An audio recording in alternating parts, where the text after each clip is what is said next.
Hi guys! Welcome back to my channel. So, turn na ngayon ni Fiang at GM sa kanilang task kasi natapos na yung magbe-best friend na sina Kulit JP, Binsoy at Jaren, Kai at Rain. So, ngayon nga silang dalawa ng pinakalas.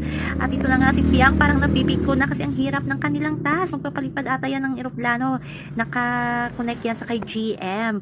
At sabi nga ni GM natatawa. Nakikita niyang napipiko na si Fiang. Sabi ni GM, baby, kalma. O, diba? Ang sweet lang ng GM Fiang, kahit sabi na hinanong nating BFF, pero talagang feel ko talaga na silang ilalayag sa outside world kasama ng Jarlet. Pero itong nakakatawa, storytelling muna tayo sa Twitter.